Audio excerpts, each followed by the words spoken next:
Ayan o, nawala yung center cap ko. Tinira sa parking. Ayan, bad trip. Flashback. Ayan, flashback lang tayo. Ayan, nakikita nyo sa picture yung pinagparkan ko dyan sa SM Bacoor. Dito to sa may bandang likod. Ayan. Kita naman no, along the way. Tapos ito yung mga katabi kong kotse. Ayan. Tapos ito nga yung nagpicture kami, yung guard na tinatanong namin kung meron CCTV at kung sasagutin ba nila dahil nagpapabayad na kasi sila dito eh. Yan. Tapos ito yung picture naman na yan, wala na. Yung pagbalik ko, 1 hour lang, just 1 hour lang. Pagbalik namin, wala na yung center cap. At yan na nga, na-post sa website ng Visor na maraming na nawawala ng center cap is now spreading. Ito, 4 ang nawala. I was robbed twice in a span of 2 days. So, biruin mo, in 2 days, 2 beses siya nakakuhanan o nanakawan ng center cap sa different na location. Kaya ituturo ko sa inyo kung paano ito lagyan ng center cap lock later in this video. End of flashback. Ayan, papa-check natin, estimate sa insurance, papa-cover natin. Tinira sa parking dyan sa SM Bacoor, no? Open parking ko, kailan pa sila nagpabayad, doon nawala. Ayan, no? 4. Good sana ko isa lang. Alam nyo ba halaga nung center cap? Ayan, no? 4 na gulong.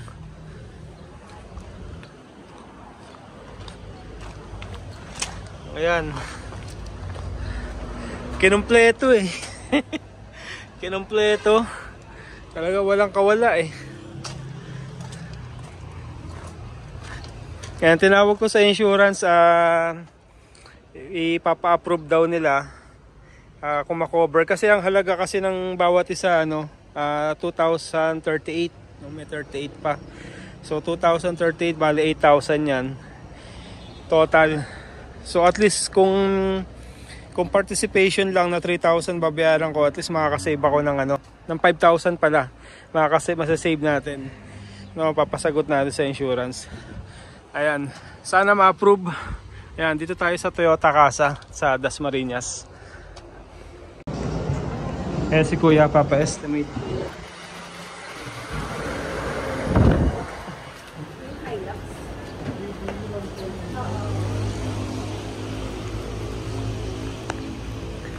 Papa-estimate natin kung magkano aabutin para malaman lang ng insurance.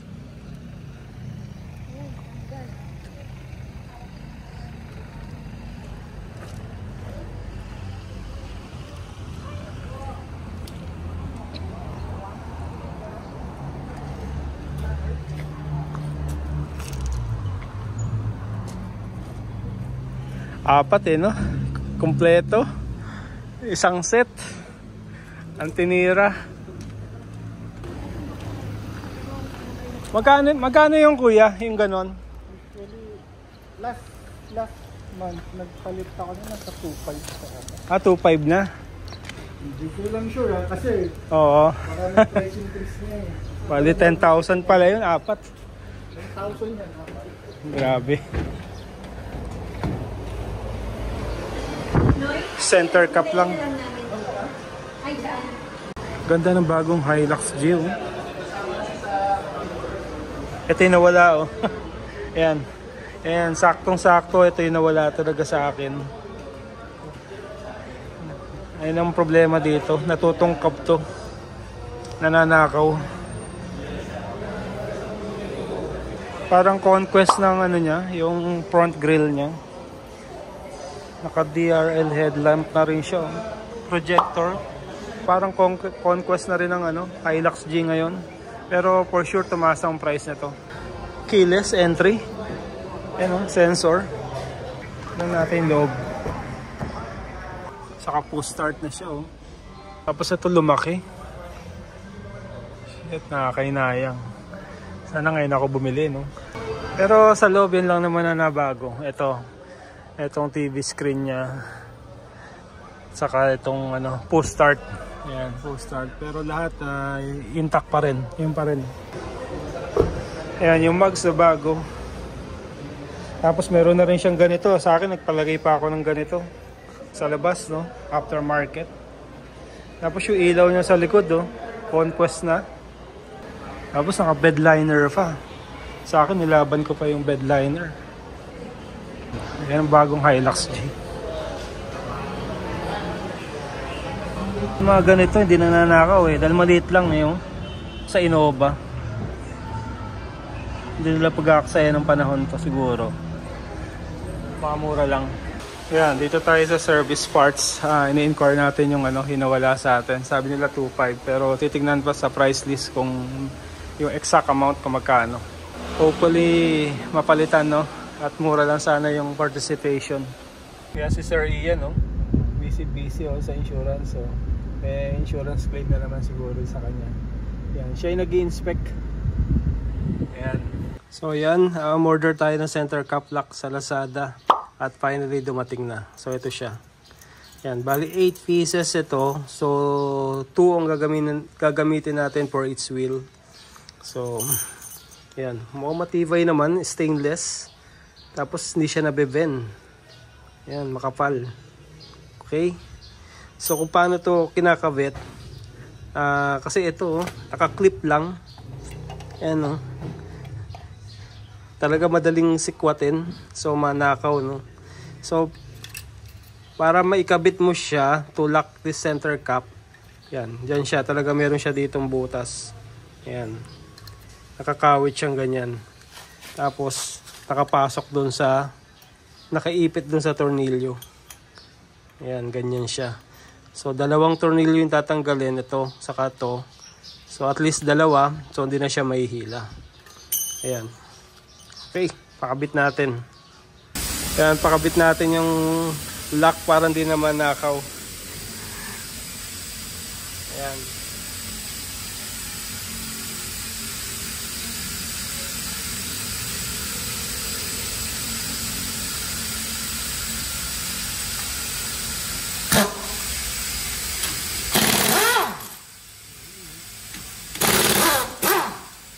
Ang daling pantanggal, no? Kanina kasi tinry ko yung i-manual eh. Ang hirap. Hindi ko kaya. Kailangan mahaba yung maikli kasi yung nito eh. Yung stock na na to. Yung pantanggal niyan. Kailangan apakan talaga eh. Ayan, no? Nakakabit na yung lock.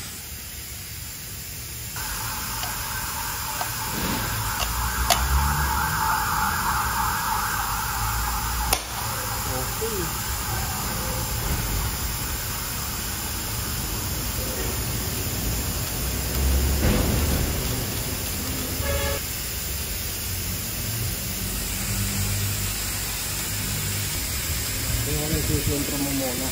Oo.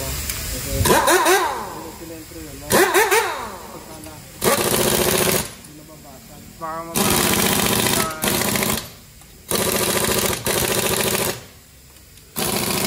Okay. Ito pakita ko sa inyo yung yung pagkakagawa. Ayan. Ayan siya. So hindi naman nanakaw dahil naka-clip siya. Pag ginugot mo, kalak doon. So dalawa yan. Ito pa isa. So isa, dalawa. Hindi na nila mahuhugot yan. So, ayos. Safe na yung ating center cap. Ayan, dito tayo sa sa shell. Dito natin pinakabit. Ayan, meron kasi sila dito yung yung pantanggal talaga, no. Hindi mano-mano. Last na yung kinakabit. Last na gulong. So yan mga ka-JTech. So sabihin ko sa inyo kung magkano yung naging actual na total nung cost nung parts. Bali lumabas na 8,520 siya. Hindi siya 2.5 each, 1.7 lang siya pero naging 8,520 kasi dahil gawa ng mga tax. So merong tax siyang kasama. So kaya 8,520. So tapos yung naging participation fee namin, syempre pagka sa insurance claim, meron diyang participation. So actually nga sabi nung ni Ian, no, yung assessor, dapat yan ang participation per gulong. So biruin mo 12,000 yung magiging participation, tapos ang total na cost lang is 8,520, so abono pa. Pero sabi niya gawin na lang nating isa, so inisa na lang niya, so 3,000 yung participation fee na binayaran lang namin. So in total nakatipid tayo or naka-discount tayo ng 5,520. So orig parts na yung ikakabit dun sa ating Hilux. So may babalik na, mare-restore na yung dati na Hilux natin na sa mags, no. Kasi pangit pag walang center cap eh. Pero minsan nga natatakot na akong ibalik. Sabi ko parang wag muna natin kayang balik, no. Kasi kung sakali kasi magpalit ako ng gulong, ibebenta ko rin yung stock. Syempre hindi mabibili yan ng walang center cap. So kaya talagang pinilit ko na talagang ma-claim talaga to sa insurance, kasi dahil pag nabenta ko yung yung stock na mags, so mabibili siya ng magandang presyo kasi dahil may center cap na urig, no, urig yung center cap. Yan. So yun, so ingat na lang tayo sa mga pag-park sa mga malls, lalo na yung mga parking na hindi ganong na dadaanan ng mga tao, ng mga guard. Doon tayo mag-park sa mga safe, kasi dahil talagang nananakaw talaga. Buti nga hindi ninakaw yung yung side mirror ko. Ayan, no, yung side mirror tinitira rin nila yan. Kung tinignan ko 4 na gulong, wala. Tinignan ko kagad yung side mirror kung talagang baka wala na rin. So yung isa pa, no, yung spare tire, tinitira rin yon. So kaya talaga ingat tayo sa mga pag-park sa mga sa mga parking area. So whether it pay parking, so hindi nila sasagutin miski pay parking. So talagang charge to you. Yan, charge to experience talaga. Kaya ingat na lang. Yun lang ating vlog mga ka-JTech. So nalaman nyo na yung price at syempre kung paano mag-ingat. Talagang kailangan na nasa inyo na talaga yon kung pag nawala. Okay, thank you for watching. Again, see you in my next vlog. Bye bye.